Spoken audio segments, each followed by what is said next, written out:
지난주 김민재 선수가 바이에른 뮌헨 데뷔전을 치른 이후에 독일 현지에서도 매우 평가가 좋습니다. 마누엘 본케, 바이에른 뮌헨 소식에 공신력이 높은 기자 중에 한 명이거든요. 이 기자가 어떤 기사를 올렸냐면 김민재는 첫 번째 경기부터 자신의 능력을 충분히 보여줬다. 특히나 가와사키전에서 이보다 인상적인 통계가 없었는데 볼경합 상황에서 100% 승리했을 뿐만 아니라 전반전에 가장 많은 볼을 잡았었던 선수 중에 한 명이었다. 70번의 볼터치로 필드에서 세 번째로 많은 볼터치를 기록한 선수였습니다. 그래서 첫 번째 경기부터 괴물이라는 별명을 왜 얻었는지 알 수 있었다. 이렇게 매우 좋은 평가를 했고요. 그만큼 첫 번째 경기부터 김민재 선수가 매우 좋은 활약을 펼쳐줬는데 투엘 감독도 첫 번째 경기부터 김민재를 어떻게 사용할지가 어느 정도 명확한 그림이 그려졌던 경기였어요. 기본적으로 바이에른 뮌헨의 수비 라인이 엄청나게 높기 때문에 김민재가 더리우트와 호흡을 맞출 때 하프라인 근처까지 올라와서 수비를 높게 끌어올리고 경기를 해야 된다 라는 게 나타났었고요. 두 번째는 바이에른 뮌헨이 포백을 쓰고 있지만 알폰소 데이비스가 올라가주면서 자연스럽게 마즈라이가 중앙으로 들어오고 3백의 형태가 되거든요. 그래서 김민재 선수가 다음 시즌에 왼쪽 센터백 자리에서 뛸 것이라는 것을 지난 경기에서 볼 수가 있었죠. 그런데 여기서 가장 중요했던 포인트는 뭐냐면 마즈라이가 기본적으로는 풀백이기 때문에 3백을 만들고 있지만 공격에 가담하는 모습을 보여주거든요.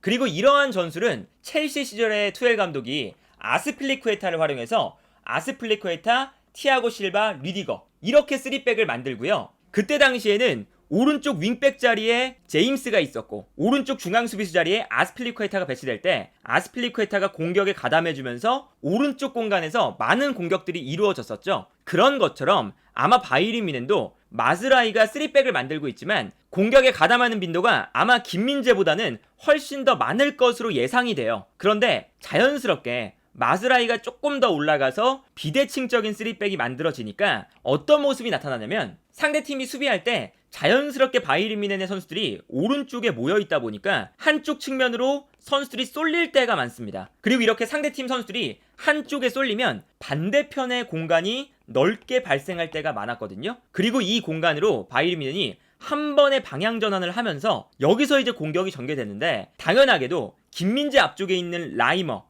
코망, 알폰소 데이비스, 무시알라 이런 선수들은 상대팀 입장에서도 수비할 때 놓치면 안 되는 선수들이기 때문에 수비가 한쪽에 쏠려 있더라도 기본적으로 이 선수들에게 견제가 들어가고 있는 상황들이 많습니다. 그렇다면 앞쪽에 있는 선수들이 모두 다 압박을 받고 있는 상태에서는 반대편에 공간이 발생했을 때 자연스럽게 김민재가 이 공간으로 올라와서 볼을 받은 이후에 직접 볼을 끌고 올라가는 장면들이 자주 나왔었거든요. 그래서 경기 장면을 보면 이런 장면들이 많이 나타났습니다. 자연스럽게 바이에른 뮌헨이 3백을 만들고 있는 상황이고 김민재가 왼쪽에 배치되어 있는 상황인데 이때 바이에른 뮌헨이 오른쪽에서 공격을 하니까 자연스럽게 선수들이 오른쪽에 몰려 있어요. 그러다 보니까 반대편에 공간이 발생하면서 바이에른 뮌헨이 김민재 쪽으로 패스를 보내주죠. 그리고 김민재의 앞쪽에 있는 알폰소 데이비스나 무시알라 이런 선수들은 이미 상대의 압박을 받고 있는 상황이었거든요. 그러다 보니까 이 공간에서 김민재가 볼을 받은 이후에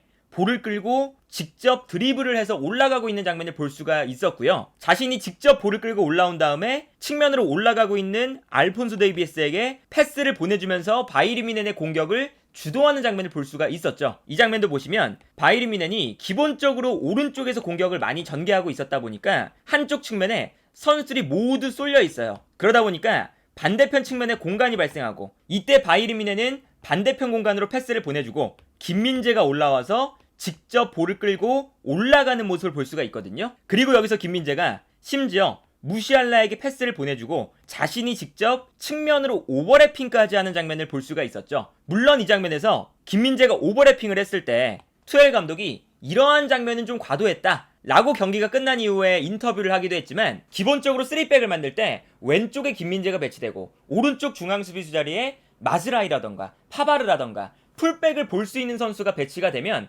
자연스럽게 오른쪽으로 수비가 쏠리면서 왼쪽 공간 김민재가 올라갈 수 있는 장면들이 아마 많이 나올 거예요. 그래서 첼시 시절에도 투엘 감독이 3백을 만들었을 때 오른쪽 중앙 수비수가 올라가 주면서 기본적으로 한쪽 측면의 수비를 쏠리게 만들고 이때 리디거가 올라가서 반대편 공간을 넓게 사용해줄 때가 많았었거든요. 그래서 이 장면에도 첼시가 반대편에 류디거가 올라와 있으니까 류디거 쪽으로 패스를 보내주면서 류디거가 볼을 받은 다음에 아주 공격적으로 전진하고 있는 모습을 볼 수가 있었죠. 이 장면도 마찬가지입니다. 오른쪽에서 첼시의 공격이 전개되고 있을 때 반대편에 공간이 발생을 하니까 류디거가 순간적으로 올라와 주면서 왼쪽 측면 공간을 활용해주고 있거든요. 그래서 류디거가 엄청나게 높은 위치까지 올라와서 여기서는 슈팅까지 기록하는 모습을 볼 수가 있었는데, 류디거가 실제로 투엘 감독 체제에서 슈팅을 하거나 올라와서 공격수들에게 패스를 공급을 하거나 이런 장면들이 많이 나왔었어요. 김민재가 미드필더처럼 매번 공격에 가담할 수는 없겠지만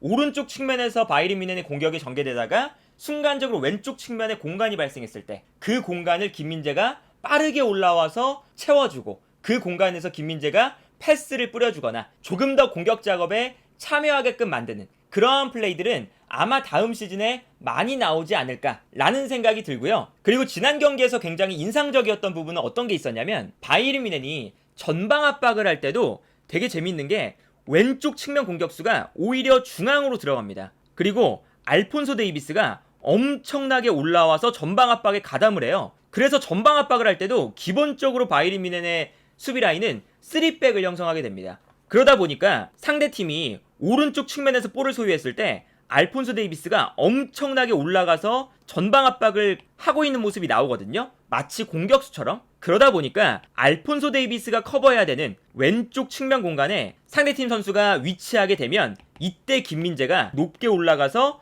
상대팀 선수를 왼쪽 측면에서 압박을 해야 되는 역할을 맡았었습니다. 그래서 전방 압박을 할 때도 김민재의 위치가 굉장히 높았고요. 특히나 왼쪽 측면에서 김민재가 거의 측면 공격수처럼 올라가서 압박하고 있는 장면들이 많이 나왔었거든요. 그래서 경기 장면을 보면 이런 장면을 볼 수가 있죠. 바이에른 뮌헨이 전방 압박을 시도하고 있는 장면인데, 이때 알폰소 데이비스가 자신이 측면 공격수인 것처럼 엄청나게 높게 올라와서 전방 압박을 하고 있는 걸 볼 수가 있거든요. 그리고 바이에른 뮌헨이 자연스럽게 한쪽 측면에서 전방 압박을 시도하고 있는 걸 볼 수가 있죠. 근데 이때 아무래도 바이에른 뮌헨 선수들이 한쪽에 몰려있고, 특히나 알폰소 데이비스가 너무 높게 올라오다 보니까 알폰소 데이비스가 올라온 공간으로 상대팀이 패스를 넘겨주게 됩니다. 그런데 그 순간 김민재가 알폰소 데이비스가 올라가 있으니까 자신도 알폰소 데이비스 쪽으로 올라와 주면서 알폰소 데이비스의 뒷공간을 커버해주고 있거든요. 그러다 보니까 상대팀이 알폰소 데이비스의 뒷공간으로 패스를 보내줄 때 김민재가 전방 압박에 가담해서 정말 높은 지역에서 상대의 볼을 끊어내고 있는 걸 볼 수가 있죠.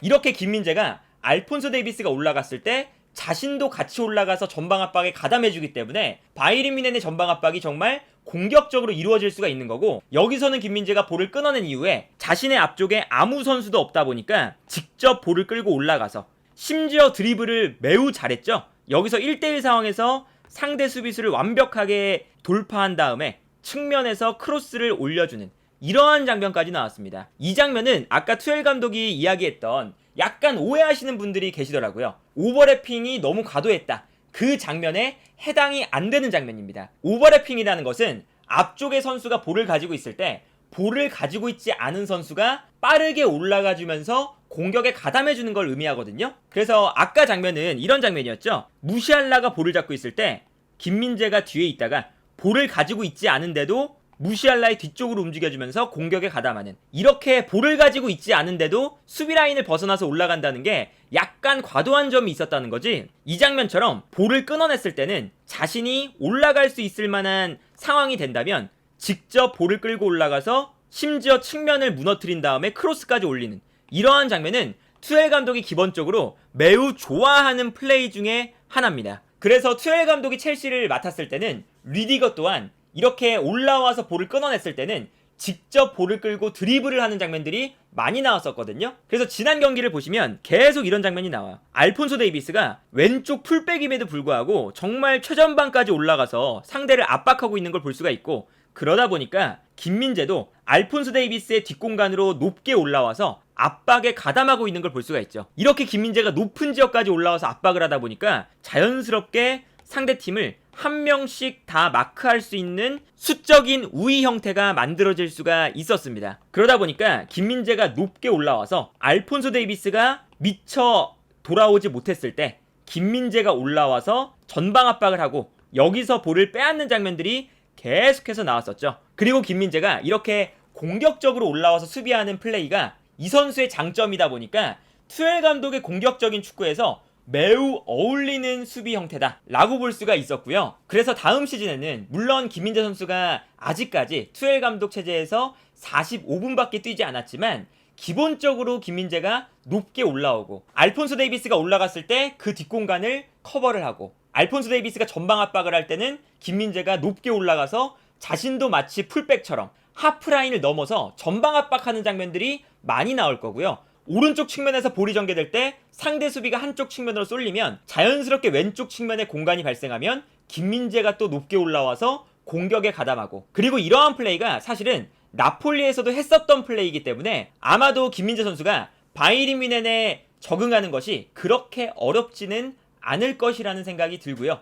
투엘 감독도 아마 자신의 전술에 김민재 선수가 이미 적합한 역할들을 나폴리에서 하고 왔으니까 김민재의 특성들을 잘 활용해주지 않을까라는 생각이 들었던 첫 번째 경기가 아니었나 싶습니다.